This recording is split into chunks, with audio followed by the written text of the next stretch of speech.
Hello there, welcome to another episode of the Allotment Dram. This is a series of short videos where we sit and talk about different whiskies in the surroundings of our North London allotment, and you join me here today on what's been a lovely afternoon actually. Mid-August, blue skies, quite warm, quite humid as well actually. So yeah, been quite hot, hard work today, done quite a lot of digging, weeding, that type of stuff, all quite unglamorous, but of course we're at the time of year when we're picking lots of stuff as well. I know some of you are interested in seeing what we've picked. I've got some blackberries here, just from the hedge, which runs all the way down the sides here. So they're cropping quite nicely at the moment. Also, we've got a selection of actually some beans, two different types of beans here. So these Balotti beans, which you can't really eat them, but they're very good for drying, and you have them in like winter stews and things like that. Green beans as well there, very nice. Also the first North London fig of the summer actually, so that tree's got a few more of those coming, so very much looking forward to those. But while that's all very interesting, I'm sure most of you didn't tune in to hear about the weather or what I've picked at the allotments here in North London. Of course you tuned in to hear about whiskey and what is the Allotment Dram today, I hear you ask. Well, it's brand new, and I'm literally talking brand new. We went to the launch last night of this, and it's very exciting because it was literally launched the day before that. So the global launch down in South London last night, and it's the Loch Lomond Steam Fire. So this is the next part in their series called Remarkable Makers, and this is where they team up with people that are like-minded in terms of their sort of craftsmanship and approach, but from other fields. So not from the whiskey field, but from other fields. So last year there was one with Bread Ahead, the bakers, the sort of artisan bakers and so on. But this one is actually teamed up with an open fire chef called Genevieve Taylor, and she was actually at the launch last night and her and her assistants cooked this wonderful meal over the, go and look at our Instagram, I'll put some pictures up, but some lovely food over the open fire, and different styles of open fire as well. Like a big sort of drum, like a Jamaican sort of jerk or a sort of American barbecue type drum. There was a big sort of stand with lots of embers, and then there was a smaller thing where she had almost like a paella dish where she was cooking things in that. So yeah, very, very fascinating. But what can I tell you about the whiskey here, the Loch Lomond Steam Fire?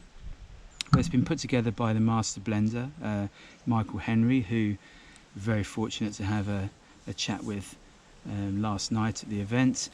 And the spirit actually comes from, because Loch Lomond has two different types of stills. It has a regular sort of pot still with a swan neck, so this sort of regular style here, hope you can see. But they also have a pot still but with a straight neck. So very unusual in the Scotch whisky industry. There's not many of those around. So spirit has come from both of those. And about 5% of that is heavily peated actually within the mix, so the other 95 non-peated, and this was put into American oak in a percentage of roughly 30% first fill American oak, so ex-bourbon casks, and then 70% refill, so the second or third time that something's been in these casks. And average age 6 to 9 years. And then what happened, Michael married them together and then finished them for 10 months in heavily charred oak barrels, American oak barrels, and these were heavily charred in Loch Lomond's own cooperage. So again, very unusual. There's not many distilleries in Scotland that have their own cooperage still, and Loch Lomond's one of them. So they got the casks, they charred them to their own specification, and then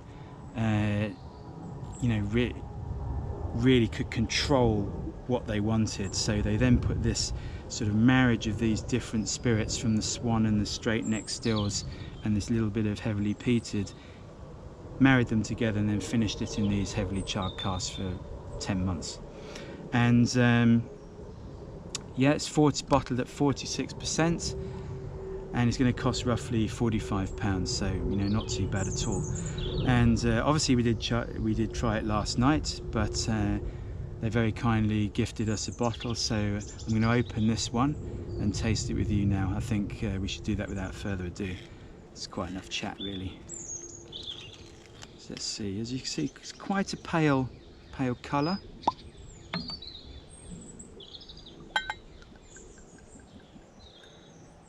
Okay, we'll just pop that down a second. So, yes, as you can see, quite pale in colour, sort of lemon yellow, slightly sort of honey colour. Let's have a smeller first. Oh yeah, there's lots of green fruits here. Crisp green apple, pear, some toffee as well. So you could say the combination is a bit like toffee apple, you know, those things you break your teeth on when you go to the fun fair. Maybe like a sort of poached pear with like a butterscotch sauce, something like that. There's a hint of like clove or something in there as well. Just sort of gentle, soft smoke sitting underneath. Yeah, really quite vibrant, quite enticing. So I think it's enticed me to have a taste. So, cheers.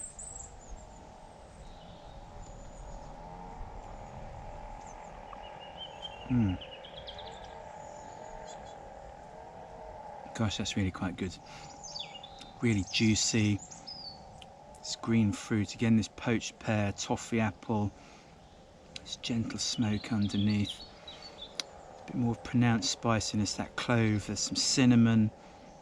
There's a touch of merest hint of sort of ashiness as well. But then there's some sweetness. Quite defined sweetness actually, away from this toffee butterscotch sort of thing. It's a bit more like white chocolate, marshmallow, something like that. A bit of brown sugar maybe as well. But yeah, really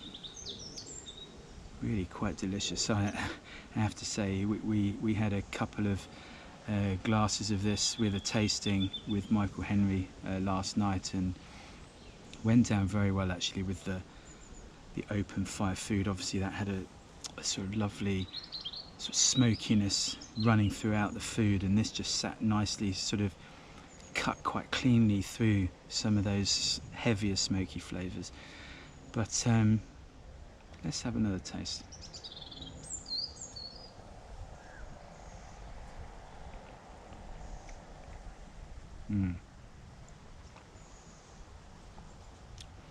Yeah, really nice.